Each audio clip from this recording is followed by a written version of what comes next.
Hello बच्चों, नमस्कार। कैसे हैं आप लोग? उम्मीद करते हैं अच्छे होंगे और अपनी तैयारी बेहतर तरीके से कर रहे होंगे। दोस्तों, आज का टॉपिक हमारा स्टैटिक जीके का है, जिसमें आपको विभिन्न प्रकार के क्वेश्चन मिलेंगे, साइंस से और कुछ जियोग्राफी से भी मिलेंगे। तो आइए दोस्तों, देखते हैं और इनको बारी बारी सॉल्व करते हैं। तो जैसा कि पहला प्रश्न, देखिए आज एमसीक्यूज टाइप क्वेश्चन नहीं है, तो आज मैं डायरेक्टली ऐसे क्वेश्चन रखा हूँ, तो इनको आप देखते चलिएगा और इनको समझते चलिएगा। तो जैसा कि पहला टॉपिक क्या है कि भारत में चक्रवात, यानी अब यहाँ देखो भारत लिखा है, लेकिन यहाँ आपको समझना है चक्रवात यानी सॉरी, मतलब किसको क्या कहा जाता है, यानी किस देश में चक्रवातों का विभिन्न नाम जो दिया गया है वो कौन कौन सा है, यानी अलग अलग देशों में चक्रवातों का अलग नाम है। तो उनको देखते हैं। जैसे चक्रवातों के विभिन्न नाम हैं और किस देश में क्या है नाम है, तो देखिएगा।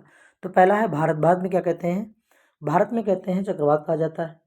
अमेरिका, अमेरिका या अटलांटिक क्षेत्र में इसे हरिकेन नाम से जाना जाता है। क्या कहते हैं? अमेरिका में हरिकेन। जापान और चीन में इसका नाम टाइफून है।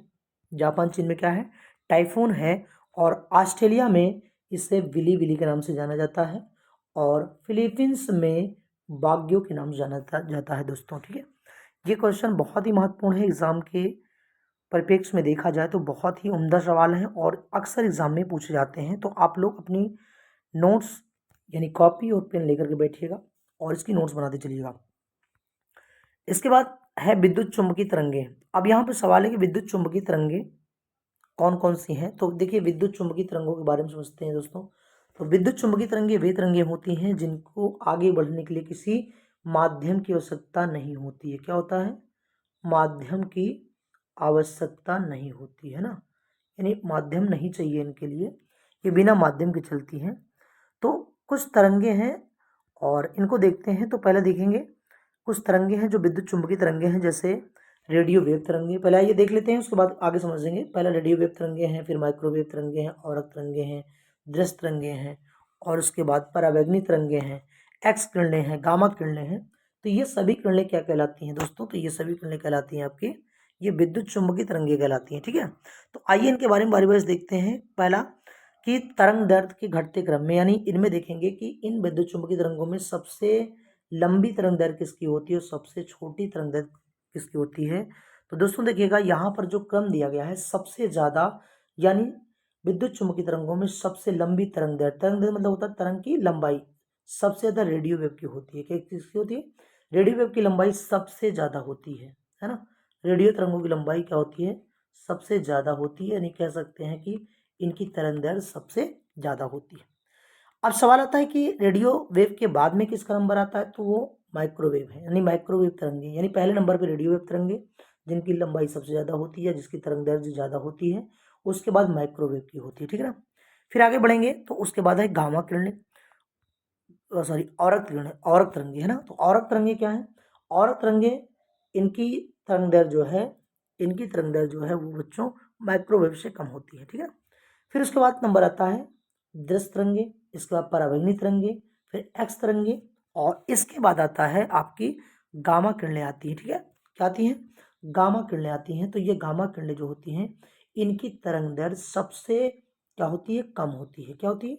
इनकी तरंग दैर्ध्य तो कम होती है, लेकिन इनकी जो भेदन क्षमता है, यानी जो भेदने की क्षमता है दोस्तों, ये सबसे ज्यादा होती है ना।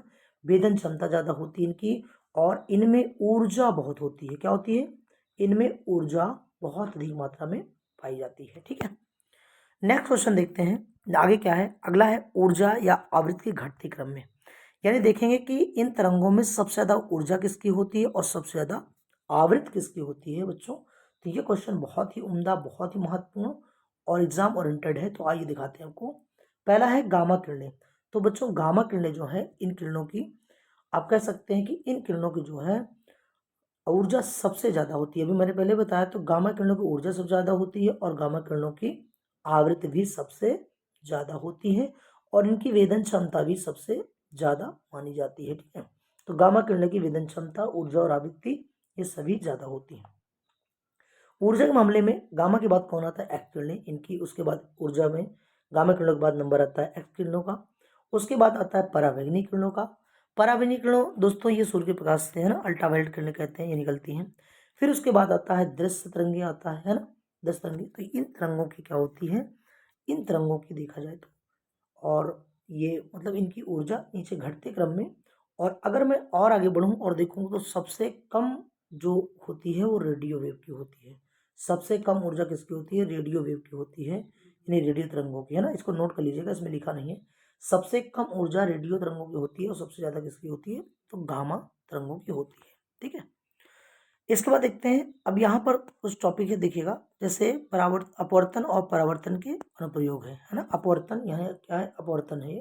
तो अपवर्तन और परावर्तन का अनुप्रयोग है, यानी अपवर्तन कहाँ कहाँ होता है। तो अपवर्तन का अर्थ पहले समझेंगे, अपवर्तन किसे कहते हैं। तो अपवर्तन का अर्थ होता है जैसे कोई किरण है, एक माध्यम दूसरे माध्यम जाती है तो अपने मार्ग से क्या होती है, वो अपने मार्ग से वो विचलित हो जाती है ना दोस्तों। तो वो क्या होता है, अपने मार्ग से विचलित हो जाती है। तो ये जो विचलन है ये क्या है, इसका अपवर्तन होता है। तो देखिएगा एग्जाम में जो आता है वो ज़्यादातर एग्जाम्पल पूछे जाते हैं कि अपवर्तन के उदाहरण कौन कौन से हैं दोस्तों। तो देखेंगे अपवर्तन के उदाहरण में पहला है जैसे साफ आसमान में तारों का टिमटिमाना। तो ये क्या होता है, अपवर्तन कारण होता है ना। साफ आसमान में तारों का टिमटिमाना किसके कारण होता है, तो ये अपवर्तन कारण होता है। पानी के तालाब का उथला दिखना, क्या होता है, उथला दिखना। आप देखोगे तो जैसे कोई स्वच्छ तालाब है तो वो क्या होगा, स्वच्छ तालाब को देखोगे तो नीचे की जमीन जो है वो लगती है कि बहुत ऊपर उठ गई है, तो ये ऊपर उथला दिखना। उसके बाद अगला स्विमिंग पूल का वास्तविकता से कम गहरा प्रतीत होना दोस्तों, ये भी अपवर्तन का ही उदाहरण है ना। इंद्रधनुष का निर्माण होना या इंद्रधनुष का बनना, ये भी किसका उदाहरण है बेटा, तो ये भी क्या है, ये भी अपवर्तन का उदाहरण माना जाएगा। इसमें जितनी भी चीजें हैं बहुत ही महत्वपूर्ण है, एग्जाम ओरिएंटेड है। और जो मूवी प्रोजेक्टर होता है, क्या होता है, मूवी प्रोजेक्टर, और ये भी किसकी वजह से, तो ये अपवर्तन के कारण ही ये होता है। ठीक है, तो उम्मीदें हैं आपको चीजें समझ आई होगी। और इसके और भी अगर एग्जाम्पल देखिए, जैसे किसी बाल्टी में और कोई सिक्का डाल दिया जाए तो बाल्टी में सिक्का जो है वो ऊपर उठा हुआ दिखाई पड़ता है, तो ये भी अपवर्तन का ही उदाहरण है दोस्तों। और एक और बता दें, जैसे आप देख रहे हो सुबह और शाम को जब सूर्य सूर्य निकलता है तो सूर्य क्या होता है, सूर्य बड़ा दिखता है, क्या दिखता है, बड़ा दिखता है। तो बच्चों जो बड़ा दिखता है तो बड़ा दिखने के कारण भी क्या है, आपका अपवर्तन है, क्या है, अपवर्तन है। तो सूर्य का बड़ा दिखना ये अपवर्तन है सुबह शाम के टाइम पे। ठीक है, अपवर्तन कारण होता है। आइए नेक्स्ट देखते हैं, अब अगला उदाहरण समझते हैं। और हाँ, अगला है प्रिज्म। जो प्रिज्म है ये भी किसका उदाहरण है बच्चों, तो ये भी क्या है, अपवर्तन का उदाहरण है। तो प्रिज्म भी अपवर्तन का ही उदाहरण है। इनकी नोट्स आप लोग बनाते चलिएगा, लिखते चलिएगा, बहुत ही इंपॉर्टेंट क्वेश्चन है ये। ठीक है, आगे अब परावर्तन के उदाहरण कौन कौन से, तो परावर्तन के उदाहरण कहाँ कहाँ होता है। तो परावर्तन क्या होता है पहले समझते हैं। परावर्तन होता है कि किसी किरण का किसी माध्यम से टकरा कर वापस लौट जाना, ये क्या कहलाता है, ये आपका परावर्तन कहलाएगा, है ना। तो परावर्तन के उदाहरण क्या क्या है, जैसे दर्पण में अपना प्रतिबिंब देखना। जब आप दर्पण में यानी शीशे में अपना प्रतिबिंब देखते हो, अपना प्रतिबिंब अपने आप को उसके सामने प्रस्तुत करते हो दर्पण के सामने, तो वो आपकी परछाई आपका प्रतिबिंब दिखाता है हूबहू आप जैसा। तो ये परावर्तन की वजह से होता है, क्योंकि रिफ्लेक्शन होगा तभी जाके ऐसा होता है। और अगला है बहुरूप दर्शक। जैसे कहीं आप देखते हो तो आपके बहुत सारे रूप दिखाई देते हैं, बहुत से रूप देखने वाला, तो ये भी किसकी वजह से होता है बच्चों, तो ये भी होता है परावर्तन के नियम है। ठीक है ना। उसके बाद फ्लैश लाइट है। तो फ्लैश लाइट जलती है वो भी किसकी वजह से होता है, ये परावर्तन का ही उदाहरण है। ठीक है, आइए अगले प्रश्न को देखते हैं। अब फिर से वही प्रश्न है, लेकिन यहाँ पर आप क्या देखेंगे, आप देखेंगे कि विद्युत चुंबकीय तरंगे हैं, इनको खोज करने वाले कौन है ना, कौन इनको खोजा था। अभी तक हम क्या देखे थे, अभी तक इनके बारे में देखे थे कि ये जो तरंगे हैं इनमें ऊर्जा किसमें ज़्यादा होती है, किसमें तरंगदैर्घ्य ज़्यादा होता है। लेकिन अब यहाँ पर जो देखेंगे वो ये देखेंगे कि ये इनकी खोज कौन किया था। तो आइए बारी बारी समझते हैं। तो पहला है गामा किरणें। गामा किरणें की खोज कौन किया था, ये बैकरल थे, नाम था हेनरी बैकरल। क्या नाम था, बैकरल ने किया था। दूसरा बेटा एक्स किरणें यानी एक्स रेज जो होती हैं, एक्सरे जो कहा जाता है ना, एक्सरे, एक्सरे में आने वाली किरणें जो होती हैं वो उसकी खोज किया था रॉन्टजन ने किया था। और परावैंगनिक किरणों की खोज कौन किया था, रिटर्न ने किया था। ठीक है, परावैंगनिक किरणों की खोज कौन किया था, रिटर्न ने किया था। फिर आगे देखते हैं अगला दृश्य विकिरण। दृश्य विकिरण की खोज कौन किया था बच्चों, तो ये न्यूटन ने किया था। औरक्त विकिरण की खोज कौन किया था, हर्शल ने किया था। कौन किया था, हर्शल ने किया था।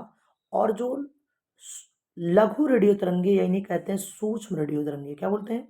लघु रेडियो तरंगे या सूक्ष्म रेडियो तरंगे, इनकी खोज कौन किया था? हेनरिक हर्ट्ज ने किया था। ठीक है, उसके बाद आता है दीर्घ रेडियो तरंगे।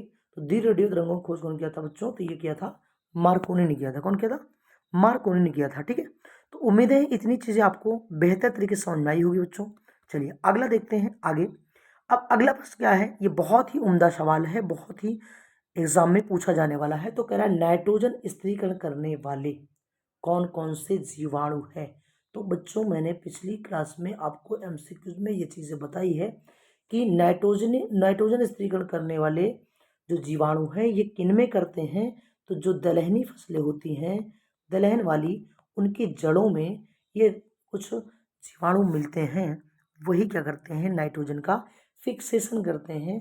वायुमंडल से नाइट्रोजन लेकर के ये जड़ों में फिक्सेशन करते हैं, यानी स्थिरीकरण करते हैं। तो आइए देखते हैं वो जीवाणु कौन कौन से हैं नाइट्रोजन का स्थिरीकरण करने वाले। तो पहला है राइजोबियम। राइजोबियम क्या करता है? नाइट्रोजन का स्थिरीकरण करता है। ये क्वेश्चन बहुत बार पूछा गया है, इसको स्टार लगाइएगा, मोस्ट इंपोर्टेंट क्वेश्चन है।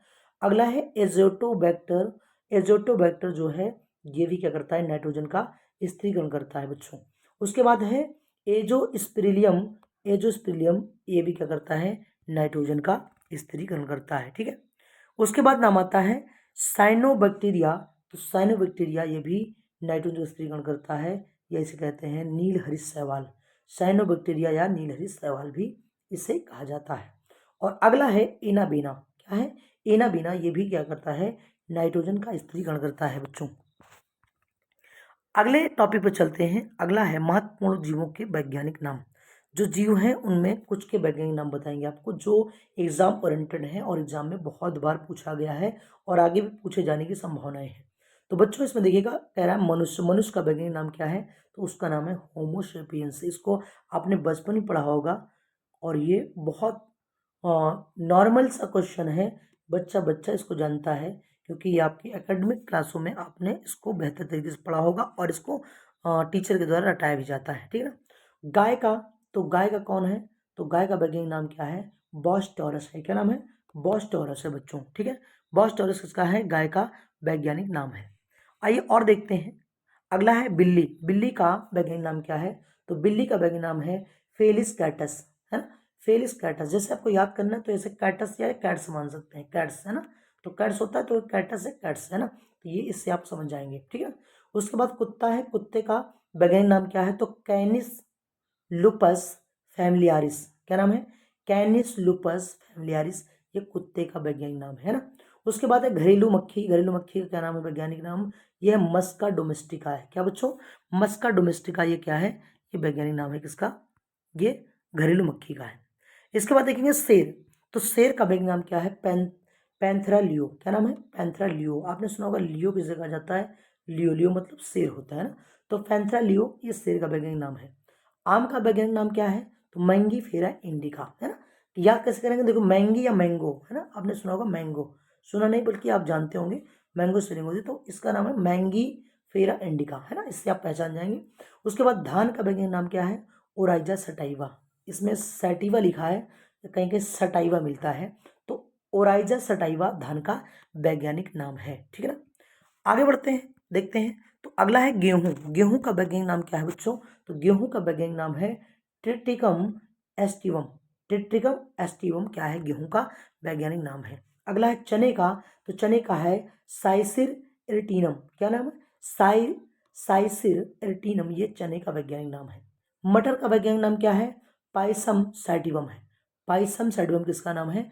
ये मटर का वैज्ञानिक नाम है बच्चों। ठीक है, अगला देखते हैं। अब अगला मुद्दा है कि जैसे मापक यंत्र के बारे में है, किससे क्या मापा जाता है बच्चों? तो यहाँ पढ़ेंगे आप मापक यंत्र के बारे में, है ना, किससे क्या मापते हैं, तो वो देखते हैं इसमें।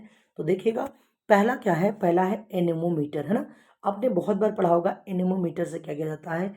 वायु गति मापी जाती है। क्या करते हैं? वायु की गति मापी जाती है किससे? एनेमोमीटर से मापी जाती है। उसके बाद है बोल्ट मीटर। बोल्ट मीटर से क्या मापते हैं बच्चों? तो ये मापते हैं विभवांतर मापते हैं। क्या मापते हैं? विभवांतर को मापा जाता है बोल्ट मीटर से। ठीक है, फिर है उसके बाद सिस्मोग्राफ। तो सिस्मोग्राफ से क्या करते हैं? ये भूकंप की तीव्रता मापी जाती है बच्चों। ये बहुत ही महत्वपूर्ण सवाल है, एग्जाम में बहुत बार, कितनी बार पूछा गया है ना। तो सिस्मोग्राफ से क्या करते हैं, भूकंप की तीव्रता मापते हैं। उसके बाद देखते हैं अगला है थर्मामीटर। तो थर्मामीटर से क्या करते हैं, ताप मापने में काम करते हैं, है ना, ताप मापा जाता है थर्मामीटर से। पायरोमीटर से क्या मापते हैं बच्चों, तो पायरोमीटर से मापते हैं उच्च ताप मापते हैं। क्या मापते हैं, उच्च ताप मापा जाता है। ठीक है, उम्मीदें हैं चीजें आपको समझ आ रही होंगी। उसके बाद अगला है, देखिए ये जितने भी प्रश्न हैं ये सब एग्जाम ओरिएंटेड है, एग्जाम में बहुत बार रिपीट हुए हैं और आगे भी आने की संभावना है, इसलिए आप इनकी नोट्स जरूर बनाते चलिएगा। अगला है कैरेटमीटर या कैरेटोमीटर कहा जाता है बच्चों। तो इसके माप यानी ये क्या करता है, सोने की शुद्धता यानी स्वर्ण की शुद्धता मापता है कि सोना कितना शुद्ध है। ठीक है, नेक्स्ट है स्टीथोस्कोप या स्टेथोस्कोप कहा जाता है, इसे आला भी कहते हैं हिंदी में, आला। तो आला डॉक्टर द्वारा क्या करते हैं, आला से तो हृदय की ध्वनि सुनने में ये काम आता है या मापने में काम आता है। अगला बच्चों फैदोमीटर। तो फैदोमीटर से क्या मापते हैं, तो फैदोमीटर से मापते हैं समुद्र की गहराई मापी जाती है। ठीक है, आइए आगे की ओर बढ़ते हैं और देखते हैं अगला है हमारा, अगला है टैकोमीटर। क्या है, टैकोमीटर। टैकोमीटर से क्या मापते हैं, तो ये आरपीएम मापने का यंत्र है, यानी आरपीएम मतलब होता है यहाँ पर कि जो गति मापी जाती है ना, गति वो मापी जाती है। अगला है पायरीहेलियोमीटर। ये बहुत ही महत्वपूर्ण सवाल है। पायरीहेलियोमीटर से क्या मापते हैं, सौर विकिरण मापते हैं। ठीक है ना, क्या मापते हैं, सौर विकिरण यानी सूर्य की विकिरण को मापा जाता है। अगला है इसमें फोनोमीटर। तो फोनोमीटर से क्या मापते हैं बच्चों, तो फोनोमीटर से मापा जाता है ध्वनि की तीव्रता यानी ध्वनि कितनी तेज है, ये मापी जाती है फोनोमीटर से। ठीक है, आगे बढ़ते हैं, आगे कुछ सवाल हैं। अगला क्या है, जंतु विज्ञान की शाखा के जनक यानी किसको कौन यानी जनक है, किसको कौन खोजा है। तो बच्चों देखते हैं, तो यहाँ पढ़ेंगे हम जंतु विज्ञान शाखा के जनक, एक तरफ है शाखा, एक तरफ है के जनक है। तो देखते हैं पहला, जैसे रुधिर वर्ग। रुधिर वर्ग ये बायोलॉजी से क्वेश्चन है। रुधिर वर्ग की खोज कौन किया था, कार्ल लैंड स्टीनर ने किया था। कौन किया था, कार्ल लैंड स्टीनर ने किया था रुधिर वर्ग खोज। जीवाणु विज्ञान की खोज कौन किया था, रॉबर्ट कोच ने किया था। कौन किया था, रॉबर्ट कोच ने। उसके बाद आता है अनुवंशिकी। तो अनुवंशिकी खोज कौन किया था बच्चों, तो ये किया था जी जे मेंडल, सॉरी जी जे मेंडल यानी ग्रेगर जॉन मेंडल। उसके बाद जंतु विज्ञान। जंतु विज्ञान के जनक कौन है, अरस्तु हैं। कौन है, अरस्तु। फिर आता है चिकित्सा। चिकित्सा शास्त्र के जनक कौन है, तो ये है हिप्पोक्रेटस है, ये कई बार पूछा गया है। सूक्ष्म जैविकी की खोज कौन किया था, लुई पाश्चर ना। लुई पाश्चर ने बताया था कि जैसे दूध है, दूध में कीटाणु जमा हो जाते हैं, तो अगर इसको 10 डिग्री तक गर्म कर लिया जाए फिर ठंडा करके पिया जाए तो ये जीवाणु नष्ट हो जाते हैं। अगला है आनुवंशिकी यानी आधुनिक आनुवंशिकी। तो आधुनिक आनुवंशिकी के जनक कौन है बच्चों, तो ये है एच.जे. मुलर है। कौन है, एच.जे. मुलर। फिर आता है वर्गीकी। वर्गीकी के पिता कौन कहलाते हैं, तो कैरोलस लिनियस। ये बहुत इंपॉर्टेंट क्वेश्चन है, कैरोलस लिनियस को वर्गीकी का पिता कहा जाता है। नेक्स्ट है प्रतिरक्षा विज्ञान। तो प्रतिरक्षा विज्ञान इसके जनक कौन है, एडवर्ड जेनर है ना। आपने सुना होगा पेंसिलिन की खोज कौन किया था, तो एक तो किए थे अलेक्जेंडर फ्लेमिंग ने, है ना।